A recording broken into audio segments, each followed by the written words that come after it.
Okay, you should have a full shleima. So, Heilige Gabba over here. We got the opportunity to learn Chizzuk from Chassidus.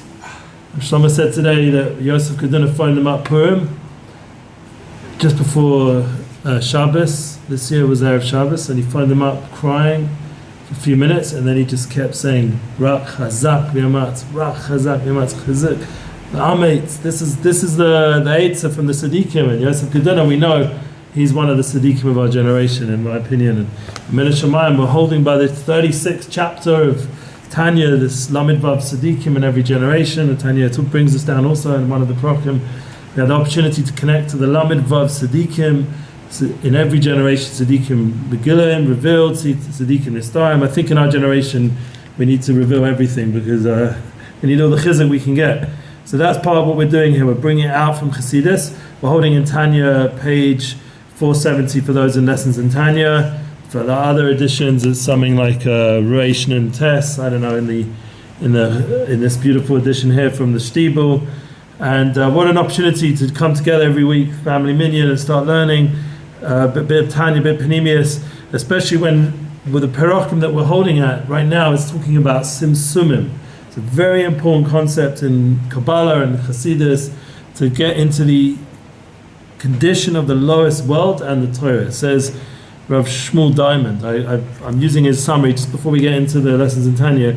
He says the reasons for the Tzimtzumim, the concealment, the purpose of creation was that Hashem had a taiva. He uses the word taiva, desire, for a dwelling place in the lowest world. Yeah, he wants to dwell in this place, in this right where we are right now. Hashem wants to dwell. The purpose for all this Tzimtzum is to create a reality when a apparent separate entity with its own sense of selfhood. So the idea that Klipas Sitra Achra, the other side, is it fills a yeshus. I exist. And we see that Hashem wants to give that reality, make that reality. We're going to see in a minute. The concealment can get so intense that these creatures are actually able to deny the existence of Hashem Rahman Aslan. And what we're going to see that Or Ein Sof, this infinite light, has the power, even when there's this reality going against Hashem, that we have the power to transform darkness into light and cause much nachas ruach to Hashem, which is really, in short, that really is a lot of what we're here for in the world, is to bring the Dira Tachtona. And we're going to see this, bringing this dwelling into the world is what it's all about, and that's why Tammuz and Menachem Av, these two Chodoshim, are very intense months, because we feel the need even more for the dwelling of Hashem. Because there's been so much history and judgment, God forbid, Hashem Shmeinu, so much nisyonis, that we just get to a point, especially the summer months, there's even the minyan, we're trying to make a minyan, it gets to be a challenge. Everything becomes testing. In every single bit of ruchnis, every single bit of avodas Hashem, it's the end of the year, which in the spiritual sense is the end in the history, where the ikvus de Mashiach, the end of days, and the end of days is the most intense time.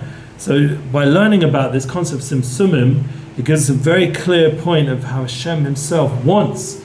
He wants to dwell all the way to the lowest place. We already learned last time that the mitzvah comes down to the lowest level through machshava diba ma'aseh and elevates all the different aspects of human being, of thought, speech, and action. And Hashem wants us to do mitzvahs in this world. Now we're going to talk about the concept of how Hashem's purpose in creation is to have a dwelling place. We know the idea of a Beis HaMikdash. Every home is a Mikdash Ma. Every shul is a Mikdash Ma. Is a miniature sanctuary, but we also have to make every person Shanti B'Socham in each of our hearts.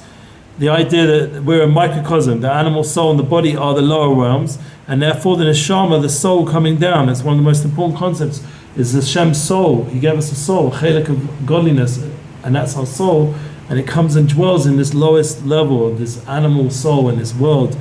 Hine moda zois ma'amir razal shetachlis brias olam hazeh Hu shenistave, see the lashon taiva is one known statement the rabbis say. It's a midrash Tanchuma in Nassau. HaKadosh Baruch Hu liyotz lo dira b'tachtonim. It's very appropriate that we're mentioning Nassau. I tell you why. I'm going to give you a little. This is a Chiddush Reb Lezer. Every time we're going to do a little bit of parsha, I think, connected in. So Parsha's Nassau was all the way back. That's a high parsha, but Midbar Nassau begins off Midbar. You could even call this Sefer Leviim. You keep hearing about the Leviim. I mean, these people carrying the Torah, carrying the Mishkan, the people of learning, people committed to Torah, mitzvahs, and we start off so strong with the Birkas Kohanim, and the Nasiim, the princes, and the Mishkan, And then suddenly what happens, as Shlomo Kalibah brings down, it becomes a sefer of mistakes. And you start to see slowly, we get to Parshas Vayishlach, and we see the Eretz Yisrael, even though Eretz Yisrael should also be holy, and we should talk good and bring the Kedusha and bring Hashem's presence into Eretz Yisrael, but it becomes a test for us to do that. And then, where do we go? To Koirach. Can we take the Apikoros as the one against Moshe and also bring the Shechina into that Parsha? And then we get to where? Parshas Chukas, last week's Parsha. And what's happened in Parshas Chukas? We've got the cow. We're trying to make a cow that has the power to, a red para duma, a perfect cow, makes, in the sense there's no mum, it hasn't had any ornament, and we're able to make someone impure taho, and that whole choik, but it's making elevated, even the cow, even the ashes, even the aphis apara, the lowest things start to get elevated till the point where we get to Parshas Balak, this week's Parsha.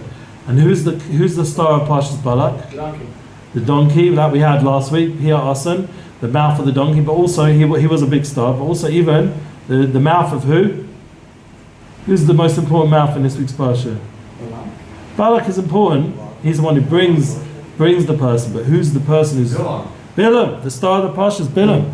Balak is, you're right, his name's Parsha's Balak, so in a way, he's the one, and comes out from Balak eventually, a melech from Moab. He's a famous melech who stood up for the Shem Hashem, and then from that came Rus, and unfortunately Orpah, but from Rus came out David the Melech. So we know the Mashiach, even in this Parsha, is hidden in this Parsha. But there's also Bilam. Bilam's mouth ends up being turned from curse, the lowest kind of person, and he had the power of Nevuah, even though he was the lowest kind of person, and elevated all the way to becoming blessing Am Yisrael. And talking about the few times in the Torah where we see Tchias HaMesim and Mashiach and all these beautiful brachas and nevuahs are in this week's Parsha. We even say some of them on Rosh Hashanah and Yom Kippur. We say some of those Pesukim. So we see that there's a tremendous koyach to elevate the lowest things in Parshas Bamidbar, even though we start off so strong, but really the real strength is to see how it goes all the way down to the lowest person, even to the lowest kind of goy, a nation from the world, because in the end the goyim also have a purpose. In the end Hashem wants to be a dwelling to the world. He doesn't want the goyim not to exist. They also have a tachlis, and so we have to realize that they also are part of this concept that Hashem had a desire to dwell in this world. When I was talking to Chabadnik today, he wants to make this big event, a mashpia, and he said it's not just about the Jews, not just about the from Jews and the non-from Jews. He says I want to mashpia the goyim, so I want to bring musicians that can connect to them. So he's talking to me about it. We're trying to arrange an event somewhere in Florida. But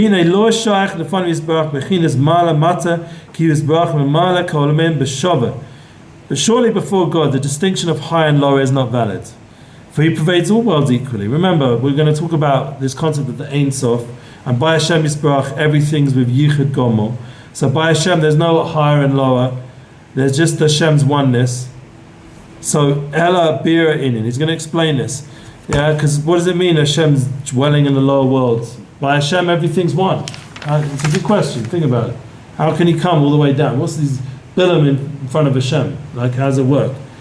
Ki kodem nivra olam he hu levada yisbrach yachid miyuchad malek hamok mazeh shebor ba'olam. Before the world was created, remember there's time periods in terms of us. In terms of Hashem, there's no time period. For in the concept that we're talking about creation, before the world was created, there was only Hashem alone, unique, filling all the space in which He created the world.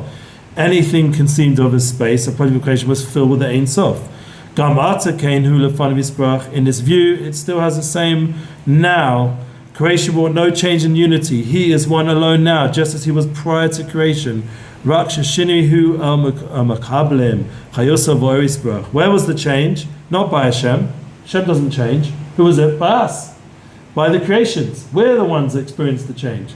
Because now Hashem's opening up this space seemingly within Himself, within His oneness, and allowing us to exist. This is this deep Kabbalah concept of Tzimtzum, of constrictions. I mean, it's not really a good translation, but these levels of shtalshalus, of transmigration, even that's not translation. These levels and levels. We're not going to start doing Rosh Hashanah because I'm going to need to phone up that rabbi again. You remember? He was helping me out.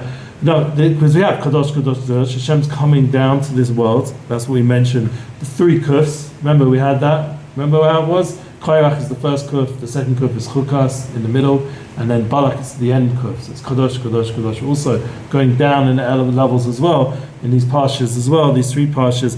Kediksiv Kilo Yirani of Adam V'chai. I was talking about, did I miss something? Yeah. Oh, wait, sorry, I missed the line. Who received by way of numerous garments which veil and conceal Hashem's light.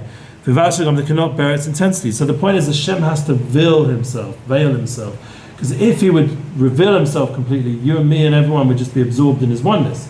So Hashem allows there to be some sort of hiddenness, like Ha'olam. What's Ha'olam? We say Melech Ha'olam, king of all the worlds, or king of the world.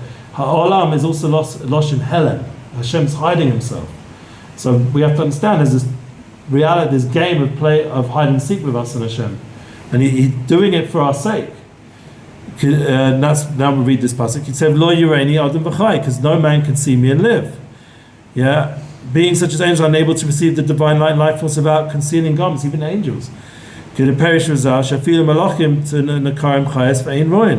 our rabbis have said, and this is now in Sifri and the Bamidbar Rabbah, Parshanaso, that the concept that rabbis have said, Vayichi, even angels are called chayas, cannot see Hashem's godliness.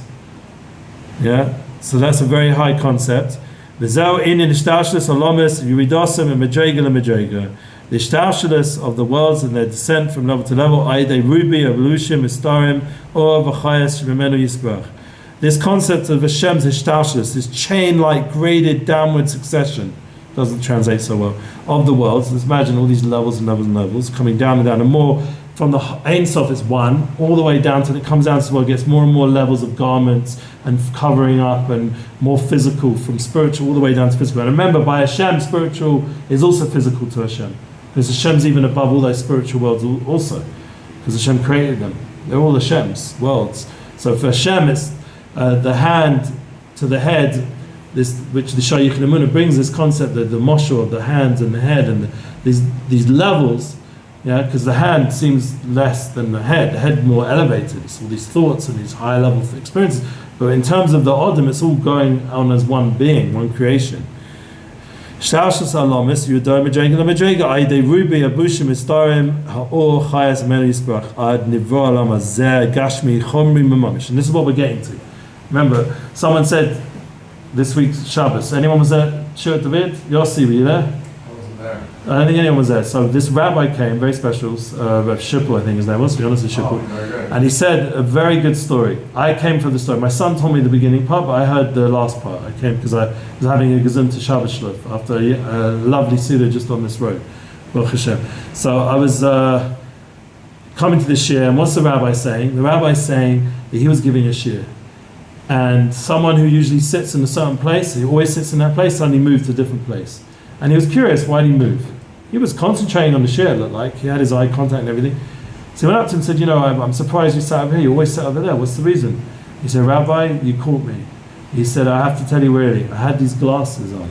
Yeah? These new, I tried them on. I was in Selfridges in London with my army son, who I took him there with one of my friends, brought him there. Anyways, I tried on all these different glasses they have, like, you can see augmented and virtual reality and all this stuff. Yeah. So the rabbi said, he said to him, what do you mean? He said, I'll show you. He said, these glasses, basically my sister told me about this Netflix thing, 5 episodes you have to see. I only managed to get to 2. So I came to the shir and I thought I'd finish it off. Yeah. So Baruch Hashem, none of you got glasses, so I'm not worried about that. But the best part was they're augmented. So what I can do is while I'm watching it, I put the Netflix thing behind you on the white board over there behind you. So I was watching on the screen, so it looked like through the eyes, because also you can show your eyes on these ones, the really high level brand new ones. So it looks like I'm watching you, but I was really watching the screen behind you. And I was watching these 3 episodes. And I managed to get through your share, all 3 episodes, I finished the whole series. I mean, there'll be another one, but for this is a 5-part one. And he's saying, oh my gosh. He said, let me see. So the guy shows him, he said, but wait a minute, I can't see what, you can't really see what I was watching. It's not the most nearest thing to the rabbi.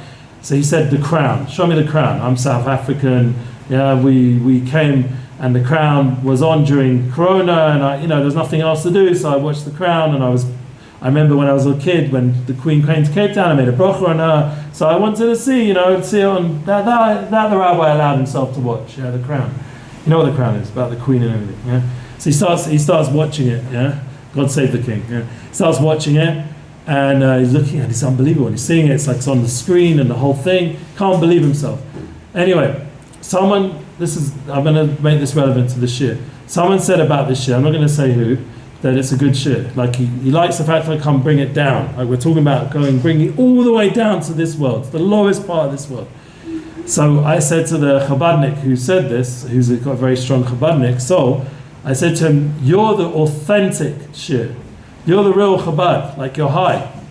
Chabad, Chochem bin Adas, you're very high. You're the real Chabad. The problem is me, I'm augmented. I'm the augmented version of the Chabad shir. So then people get into it because unfortunately that's where we are now. We're into the augmented version, the virtual version.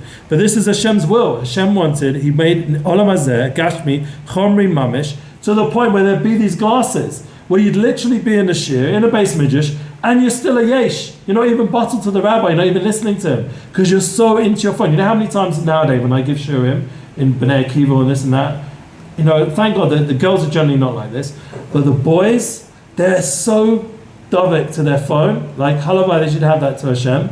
So that, I also have this problem, but they're so into their phone, and it's like you could see it's like almost a lost battle. One guy, I walked in, I thought, there's already someone waiting for him with the shir. Mistake. He was on his Netflix series, and he didn't even want to honor me that much to even pretend to be in the shir. He literally got up and walking out was carrying watching, and just didn't even notice I would come to give a shir.